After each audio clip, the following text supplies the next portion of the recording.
Thank you. I'm going to jump in here because I think this is an important point that you made, that you both made, right? There's those that are individual contributors that literally love their job. They want to be a collector. They have no desire for management, but it doesn't mean that they don't want to move up and grow and make more money in advance, but they don't necessarily want to be management. And a lot of times I think we think that the only way that you can expand and grow is you've got to go from an individual contributor to a manager. And I think we end up with a lot of bad managers sometimes that way.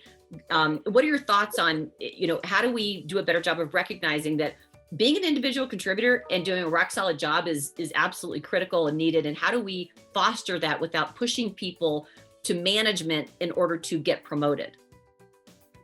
So if I can go back to the comment earlier about listening to your company.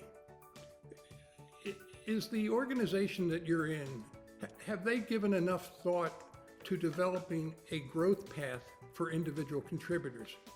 If they haven't, you have a choice. You can be a pioneer and help them get there, or you can then start to look around. And I can remember in the middle of my career at Hewlett-Packard, the executive I worked for said, John, you should be interviewing every 2 or 3 years. And he didn't mean inside Hewlett-Packard. I said, Dick, do you want me to leave? And he said, no, I want you to know your value. And the only way to know your value is periodically to interview with other organizations. And he said, we have enough confidence to think that, you've got a pretty good deal here, John LaRocca. And he was sort of right, because I only left HP once and came back. I knew people that left 4 times and came back 5 times.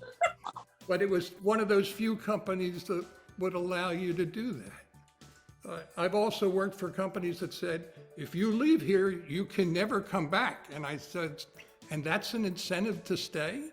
So right. Listen to what's going on in the company that you work with.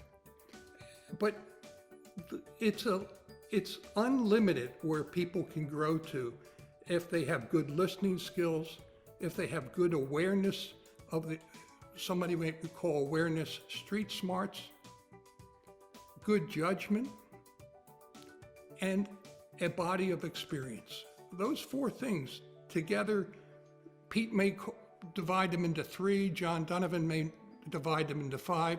John, I didn't call you on you. I'm talking about you. I'm not asking you to talk yet. I want you to save yourself. But John Donovan, chime in. You want me to chime in? Yeah. You gonna let me go? Briefly.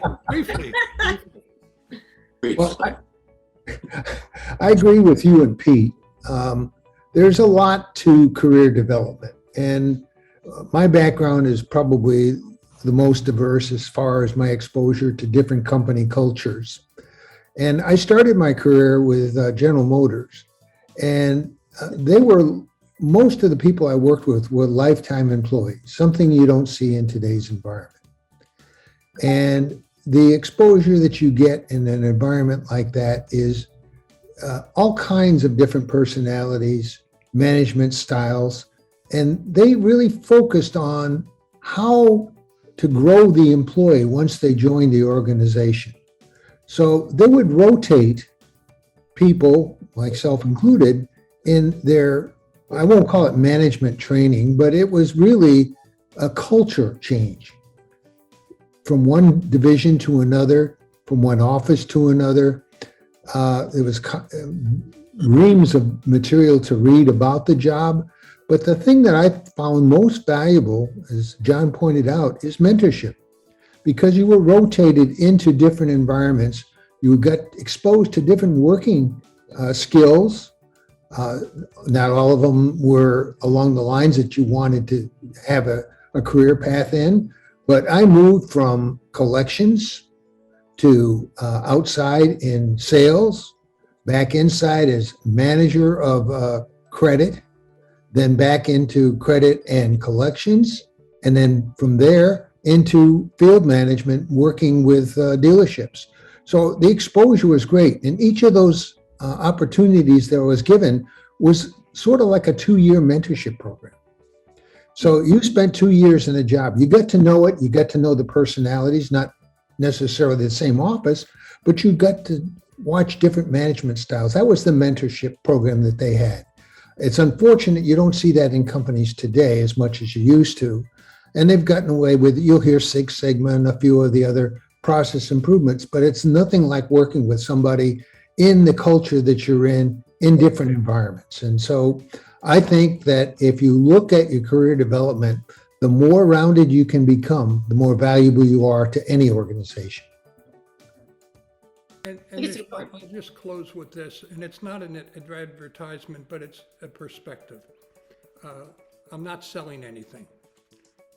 But if anyone wants to discuss, well, what does mentorship mean, and how can I get into a mentorship relationship with the right individual?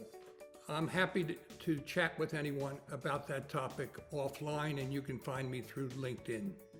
And I'll leave it there. And I'll stop because we eventually have to get to John Donovan.